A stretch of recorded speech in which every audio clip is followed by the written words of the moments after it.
दोस्तों मेरे पास है यामाहा FZS वर्जन 2 एंड मैं चेंज करने वाला हूँ इसकी फ्रंट ब्रेक पैड्स को।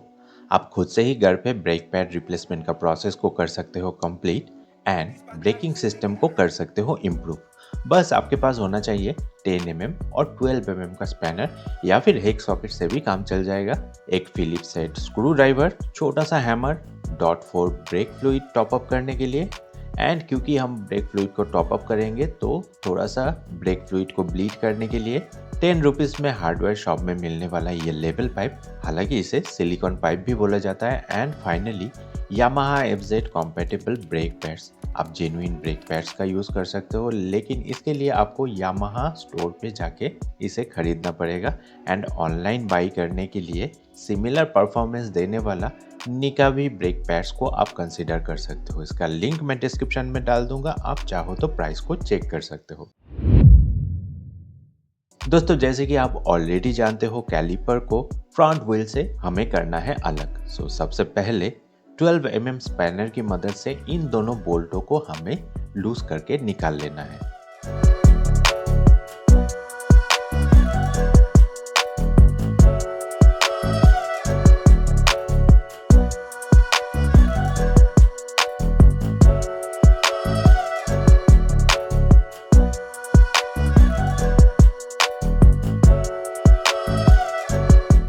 अभी 10 mm बोल्ट को लूज करने के बाद कैलिपर मोटरसाइकिल व्हील से हो जाता है कंप्लीटली सेपरेट।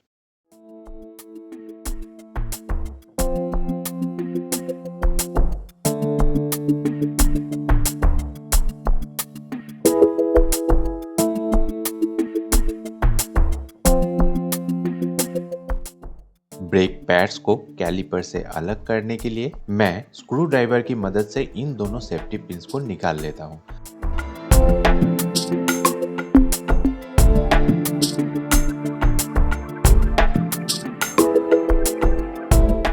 आप चाहो तो प्लायर का भी यूज कर सकते हो। मेक श्योर सेफ्टी पिंस को ध्यान से रखना है, बाई चांस अगर खो जाए तो ये मिलना बहुत ही मुश्किल होता है। अभी प्लायर की मदद से ब्रेक पैड्स होल्डर बोल्ट को थोड़ा सा खींचने से ही ब्रेक पैड्स कैलिपर से हो जाता है अलग।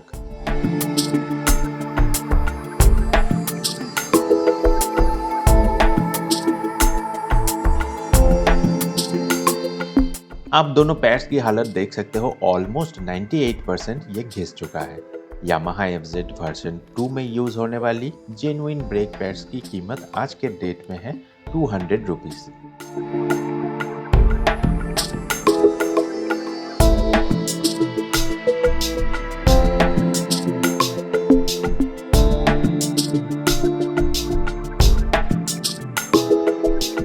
एंड ऑनलाइन निकावी ब्रेक पैड्स को खरीदने पे 149 रुपीज़ के आसपास आज के डेट में इसका प्राइस है। एंड कॉम्बो लेने से थोड़ा सा और भी प्राइस रिड्यूस हो सकता है। अभी ब्रांड न्यू ब्रेक पैड्स को हमें करना है इंस्टॉलेशन का प्रोसेस है बहुत ही आसान। अभी तक जो प्रोसेस हमने अप्लाई किया, बस टोटल प्रोसेस को हमें करना है रिवर्स। लेकिन उससे पहले एक टास्क आपको कर लेना है। दोस्तों ब्रेक पैड्स घिसने पे कैलिपर पिस्टन धीरे धीरे बाहर निकल के आता है और इन पिस्टन्स को हमें अंदर की तरफ प्रेस करना है। थोड़ा सा जुगाड़ करके आप कोई भी प्रोसेस से इन पिस्टन को अंदर की तरफ प्रेस कर सकते हो। मैं with the help of a screw driver और एक हैमर की मदद से धीरे धीरे स्ट्राइक करके इन पिस्टन्स को अंदर की तरफ प्रेस कर रहा हूँ।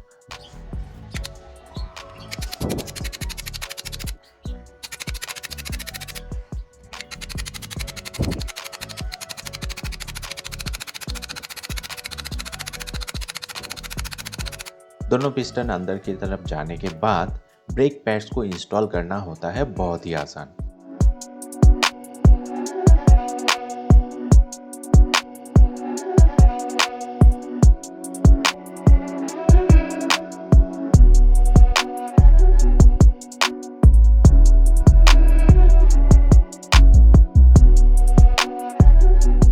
ब्रेक होल्डर बोल्ट को डालने के बाद सेफ्टी पिंस को थोड़ा सा पुश करते ही ये अपनी जगह पे हो जाता है प्रॉपर्ली फिट।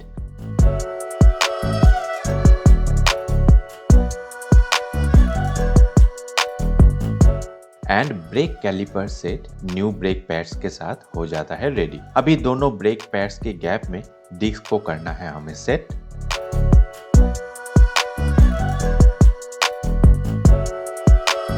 फाइनली तीनों बोल्ट को 10 और 12 स्पैनर की मदद से हमें करना है अच्छे से टाइट।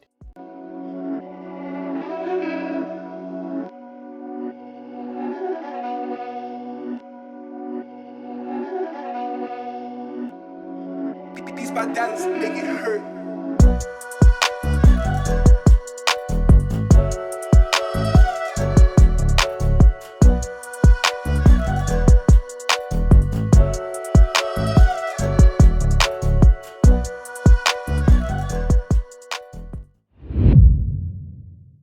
दोस्तों क्योंकि हमने कैलिपर पिस्टन को मूव किया है इसीलिए ब्रेक फ्लूइड को थोड़ा सा ब्लीड करना है जरूरी, अदरवाइज ब्रेक से नॉइज एंड ब्रेक जैम का प्रॉब्लम हो सकता है। दोस्तों ब्रेक फ्लूइड को ब्लीड करने का प्रोसेस थोड़ा सा ध्यान से हमें करना है, otherwise air bubble braking system में जाके ब्रेकिंग एफिशिएंसी को कर सकता है कम।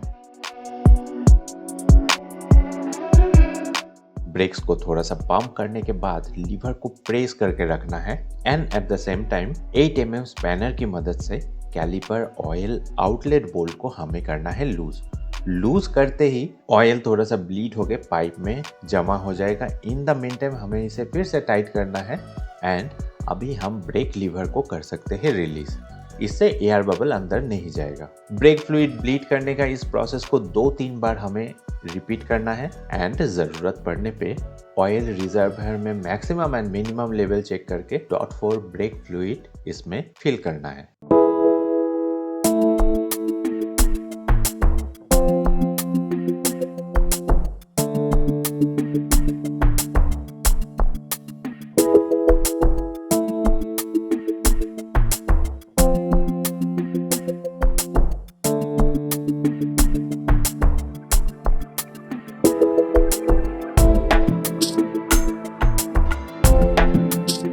दोस्तों फाइनली ब्रेकिंग एफिशिएंसी को इम्प्रूव करने के लिए डिस्क के ऊपर इन छोटे छोटे होल्स को साफ करना बहुत ज़रूरी होता है ताकि ब्रेक पैड्स एंड डिस्क आपस में घिसने पे जनरेट होने वाला gas and mineral particles in holes के थ्रू नेचर में रिलीज हो जाए। सारे होल्स अच्छे से क्लीन करने के बाद ब्रेकिंग सिस्टम को और थोड़ा सा दमदार बनाने के लिए हमें लेना है एक water vapour. Iron and rusting clean करने के लिए ये वाटर पेपर यूज होता है, हार्डवेयर शॉप में ये आसानी से आपको मिल जाएगा एंड इस वाटर पेपर से हम धीरे धीरे डिस्क के ऊपर थोड़ा सा स्ट्राइक करेंगे। सो अच्छे से रब करने के बाद ब्रेकिंग एफिशिएंसी हो जाएगा इम्प्रूव। लेकिन पहला 50 किलोमीटर थोड़ा सा ध्यान से हमें राइड करना है ताकि ब्रेक पैड्स अच्छे से घिस जाए एंड डिस्क के साथ इसका ओवरऑल कांटेक्ट बहुत अच्छा हो जाए। दोस्तों ऐसे ही इंफॉर्मेटिव वीडियोस देखने के लिए आपसे रिक्वेस्ट है, वीडियो को लाइक करने के बाद अपने बिलावेड दोस्तों के साथ जरूर शेयर कीजिए। Thank you for tuning utopian days.